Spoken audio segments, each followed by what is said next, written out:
ہمایوں دلاور نے آج جو فیصلہ سنایا ہے کل کے اسلام آباد ہائی کورٹ کے فیصلے کے بعد کہ وہ دونوں پارٹیز کو سن کے دوبارہ فیصلہ کریں گے، جس میں سب سے پہلا اصول تھا کہ کیا یہ کیس قابل سماعت ہے بھی نہیں یا نہیں۔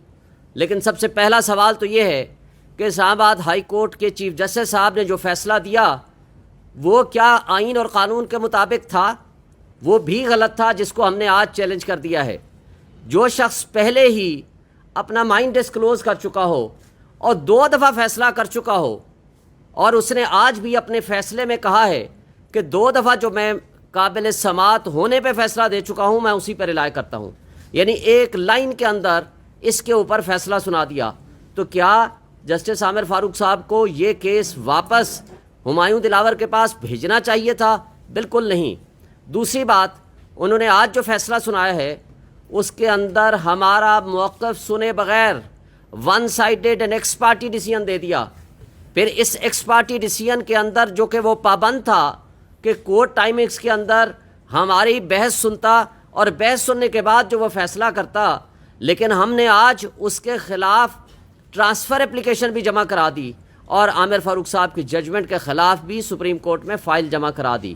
اس سے پہلے کہ ہم اپنے آرگومنٹس کا سٹارٹ کریں اس نے فیصلہ ہی سنا دیا، اور اپنے لکھے ہوئے فیصلے پہ ابھی سائن نہیں ہوئے تھے، اس کا زبانی فیصلہ صرف آیا تھا۔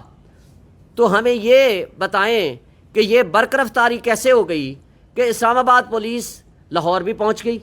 اس کا مطلب ہے ان کو پہلے سے پتہ تھا، اور اگر وہ نہیں پہنچی، جو کہ بظاہر لگتا ہے کہ وہ پہنچ چکی تھی، اگر وہ نہیں پہنچی تھی تو کس طریقے سے انہوں نے وہاں 5 منٹ کے اندر ان کی زمان پارک کے دروازے توڑ کے ان کی گرفتاری کر لی؟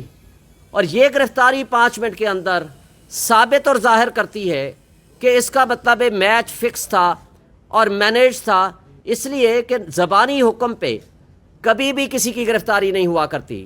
جب آرڈر نہیں لکھا گیا، جب وہ وارنٹ آف اریسٹ جاری نہیں ہوئے، آئی جی یا اس کا نمائندے کو یہ نہیں بتایا گیا، وہ یہاں سے لے کر کے لاہور نہیں پہنچا، اس سے پہلے گرفتاری کیسے ممکن ہے؟ پھر آج آپ نے دیکھا کہ خواجہ حارث جو ہمارے لیڈ کونسل ہیں، ان کے منشی کو صبح سویرے نامعلوم لوگوں نے ہائی کورٹ کے اندر سے اٹھا لیا اور ان کو عدالت سے باہر لے کے ان کو کہا کہ آج کے بعد آج کسی صورت کوئی پٹیشن اور فائل جمع نہیں ہونی چاہیے۔ پھر میں نے اپنے منشی کو بھیجا کہ وہ جا کر اس کی مدد کرے، پھر اس کو بھی اٹھا لیا، جس کو کچھ دیر بعد چھوڑ دیا دونوں کو۔ تو مجھے یہ بتائیں، یہ کیسا نظام انصاف ہے؟ کیا اس نظام انصاف کو ہم کہہ سکتے ہیں کہ ہمارے ملک میں آئین ہے، ہمارے ملک میں قانون ہے، ہمارے ملک میں انڈکلیئرڈ مارشل لاء نہیں ہے؟ کیا یہ آئین کی بالادستی کی بات ہے جو آج کی فاشسٹ حکومت، یہ جو پیپلز پارٹی اور مسلم لیگ نون اور JUIF جو آئین کی منا رہے تھے گولڈن جوبلی، ان کو چاہیے آئین کی برسی منائیں، اس لیے کہ آئین کو آپ نے معطل کر دیا۔ 8 مرتبہ گرفتاریاں ہو کے بھی عدالتوں کو سے لوگوں کو انصاف نہیں ملتا، چادر 4 دیواری کی پامالی ہو رہی ہے۔ آج جو فیصلہ دیا ہے میرٹ آف دی کیس، آپ کو ایک بات سے بتا دوں، جب آپ ہمارے گواہ نہیں آنے دیتے تو آپ کیسے کہتے ہو کہ ہم نے شواہد پیش نہیں کیے؟ بھائی، ہمارے گواہ پیش کرنا ہمارا بنیادی حق ہے۔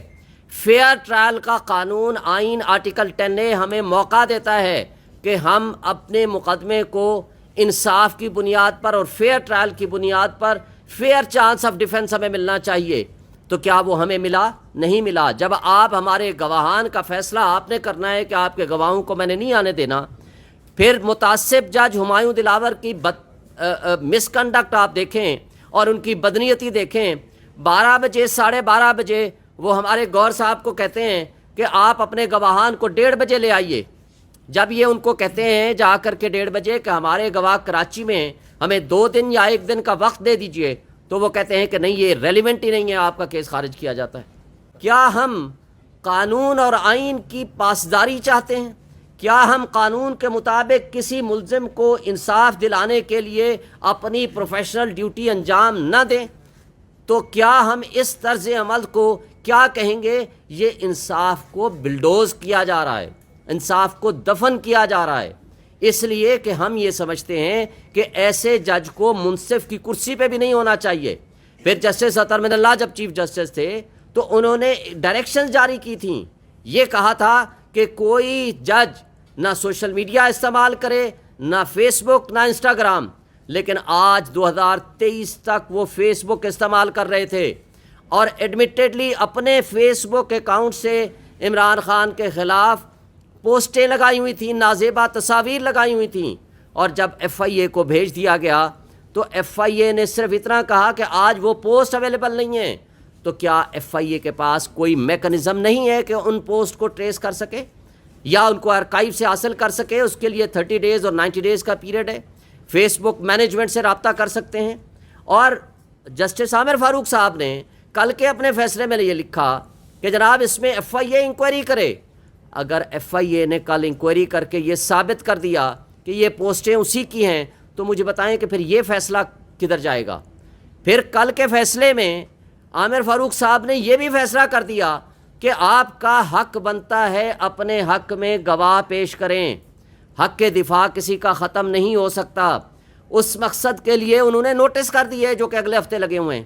تو مجھے بتائیں اگر ہمارا حق کے دفاع کے بغیر اور عامر فاروق صاحب کے اس فیصلے سے پہلے اگر آپ نے ہمیں فیصلہ سنا دیا اور ہمیں سزا دے دی تو اس پھر حق کے دفاع کا کیا بنے گا؟